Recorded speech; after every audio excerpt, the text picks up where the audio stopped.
Reclaiming their history is a central part of rebuilding Somaliland.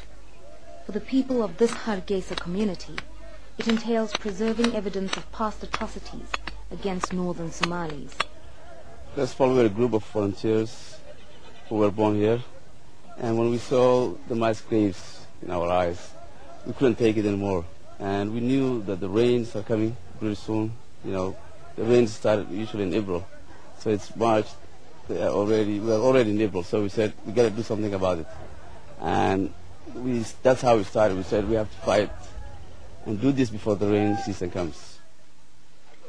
Through testimonies from survivors, from witnesses, and from people who have lost their loved ones, we have found many mass graves with the essence of what a mass grave should look like.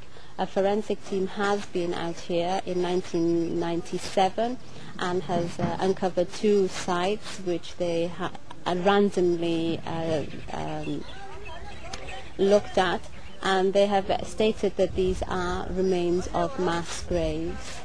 We have grave sites with women, children, and we're talking about children's bones from as young as 1 year of age. The people that we have been talking to, the witnesses, the survivors, have all come from one clan, and that is from the Isak tribe.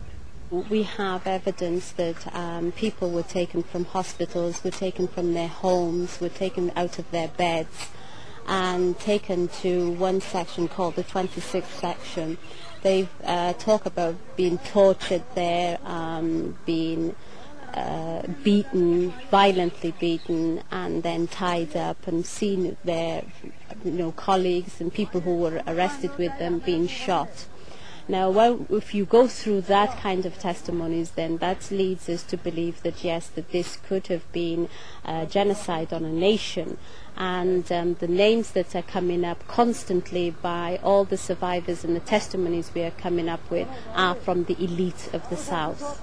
Healing the nation. This is the philosophy that permeates Somaliland's political reconstruction.